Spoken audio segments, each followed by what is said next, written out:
I have a question that's been asked but never really been answered throughout the years. How can Black Americans fight for their rights if we're criticized for marching, protesting, kneeling, and even sometimes speaking? I have two clips I'd like to show you. One from the 1970s, and then another from just a few years ago, where the question's asked again and never answered. Many good colors, and I worked with some of them, and I liked them, and I like this person that I said works at the lounge over there. But there's the ones that are going to march I don't like, and I can't stand. I got no use for.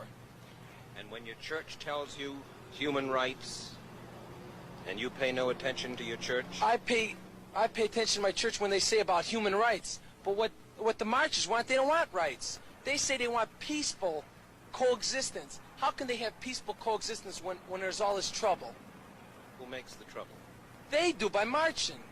I just think that there has got to be a better way than marches, because there's no use for them. If, let's say, 10 or 20 families moved into Cicero, which is a town of 70,000, They'd get killed.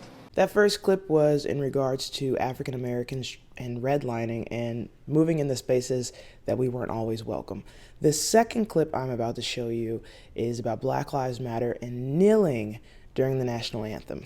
So here's a black man in America who says, I don't know how to get a message across. If I march in the streets, people say I'm a thug. If I go out and I protest, people say that it's a riot. If I bend down on one knee, then it's not. What is the right way? That is something I've always wanted to know. What is the right way for a black person to get attention in America? Taking it out, Trevor, taking it out on our flag and our national anthem, to me. So every time we stand up for justice, we're told, don't kneel, don't protest, don't even speak. But silence doesn't work.